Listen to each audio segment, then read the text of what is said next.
মেধাবী সে নয় যে প্রকৃতই মেধাবী, মেধাবী সেই যে অধ্যবসায় এবং চেষ্টা দিয়ে শেষ অবধি টিকে থাকে এবং সফলতার শেষ হাসিটা হাসে, বলেছেন রেদওয়ান মাসুদ মনীষী। আমি উত্তরবঙ্গের উত্তরের একটি জেলা গাইবান্ধা থেকে ইউসিসিতে ভর্তি হয়েছি, ঢাকার মেইন শাখা ফার্মগেটে। অনেক স্বপ্ন নিয়ে, অনেক আবেগ নিয়ে এবং আমার যে কাঙ্ক্ষিত লক্ষ্য সেখানে পৌঁছানোর জন্য। আমি বিশ্বাস করি প্রত্যেকের সফলতার পেছনে একটি ছোট্ট করে গল্প থাকে, একটি অক্লান্ত পরিশ্রমের অধ্যায় থাকে। আমি সকলের সেই পরিশ্রমের জায়গাটিকে সশ্রদ্ধ শ্রদ্ধা জানাই। সাম্প্রতিক কিছু সময়ের একটি বিষয় আমার খুবই দৃষ্টিকটু লাগে, সেটি হচ্ছে যখনই কোনো পাবলিক পরীক্ষার ফলাফল প্রকাশিত হয় তখনই আমাদের সমাজের একটি শ্রেণীর মানুষ বলে ওঠে, আরে GPA 5 পেয়েছো, GPA 5 তো এখন হাটে বাজারে।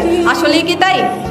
একটু যদি লক্ষ্য করে দেখতে পারবো, আমাদের 2022-23 সেশনে উচ্চ মাধ্যমিক পরীক্ষায় দেশের 11টি শিক্ষা বোর্ড থেকে 13,59,442 জন শিক্ষার্থী উচ্চ মাধ্যমিকে অংশগ্রহণ করেছিল এবং GPA পেয়ে উত্তীর্ণ হয়েছে মাত্র 92,595 জন। এ থেকে এটা স্পষ্ট যে GPA 5 অর্জনটা ছেলের হাতের মোয়া নয়, এটা অর্জন করতে গেলে অবশ্যই পরিশ্রম করতে হয়। আমি বিশ্বাস করি আমার সামনে যারা রয়েছে তারা সকলেই, এই যে আজকে এখানে আমরা উপস্থিত হয়েছি, প্রত্যেকেই পরিশ্রম করেছি, প্রত্যেকেই পড়েছি। আজকে আমার মতো হয়তো তোমাদেরও এই মঞ্চে বসে এটাই মনে হচ্ছে যে উচ্চ মাধ্যমিকের যে সময়টাতে আমার কিছু বন্ধুরা পার্কের অলিতে গলিতে 2 ঘন্টা আড্ডা দিত, ঠিক সেই সময়ে একটি ঘরের কোণে পড়ার টেবিলে বসে আমরা পড়ার জন্য সময় ব্যয় করতাম। ঠিক সেই সময় যখন তারা ফেসবুকে মনোযোগ দিত, রঙিন ছবি তুলে ক্যাপশন দিত, শেয়ার কমেন্ট রিয়াক্টের জন্য, সেই সময়টাতে আমরা ব্যয় করেছি ফেসবুকে নয় টেক্সট বুকে। আর সেই জন্যই আজকে আমরা এখানে। সকলের সফলতার পেছনে তাদের বাবা মা থাকে, আমারও রয়েছে। একটি ছোট্ট স্মৃতি শেয়ার করি, সেটা হচ্ছে উচ্চ মাধ্যমিক পরীক্ষায় অর্থনীতি পরীক্ষার দিনে আমার আম্মুর জ্বর ছিল 102 এবং তিনি সকালে 3 বার বমি করেছিলেন, কিন্তু তারপরেও অর্থনীতি পরীক্ষাতে আমার সাথে তিনি গিয়েছিলেন, কেননা অর্থনীতিতে আমার ভীতি ছিল। সত্যি মায়েরা সর্বশ্রেষ্ঠ শক্তি, আর এজন্যই তার অনুপ্রেরণায় 2টা বিষয় মিলে আমি 196 পেয়েছি এবং মানবিক বিভাগ থেকে গোল্ডেন GPA 5 অর্জন করেছি দিনাজপুর পরীক্ষা দিয়ে।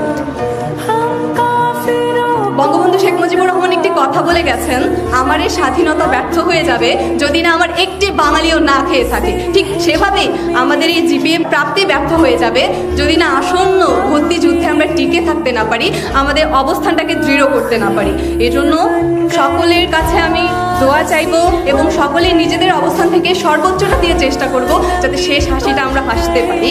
এবং আমাদের যে পিতামাতা রয়েছে পেছনে, তাদের যে কষ্ট, তাদের যে আশা আকাঙ্ক্ষা, এবং গর্ব করে প্রতিবেশীকে বলা, এই যে এটা বলেছিলি আমার মেয়ে ভাঙা চাল কি উঠাই দিবে, দেখ আজকে সত্যি আমার ভাঙা চাল আমার মেয়ে উঠাই দিছে, আমার ছেলে উঠাই দিছে। সকলের কাছে আমার অনুরোধ, সকল কিছুর আগে আমরা বাবা মার প্রতি শ্রদ্ধা ভালোবাসা রাখবো, সকলে ভালো মানুষ হব। দিন শেষে এই পৃথিবী, এই বিশ্ব ব্রহ্মাণ্ড সকলের জন্য নিরাপদ হোক, সকলে আমাদের জন্য দোয়া করবেন। প্রত্যেকেই যেন আমাদের স্বপ্নের বিশ্ববিদ্যালয়কে খুব কাছে থেকে দেখতে পারি। ভুল ত্রুটি হলে ক্ষমা সুন্দর দৃষ্টিতে দেখবেন। ধন্যবাদ।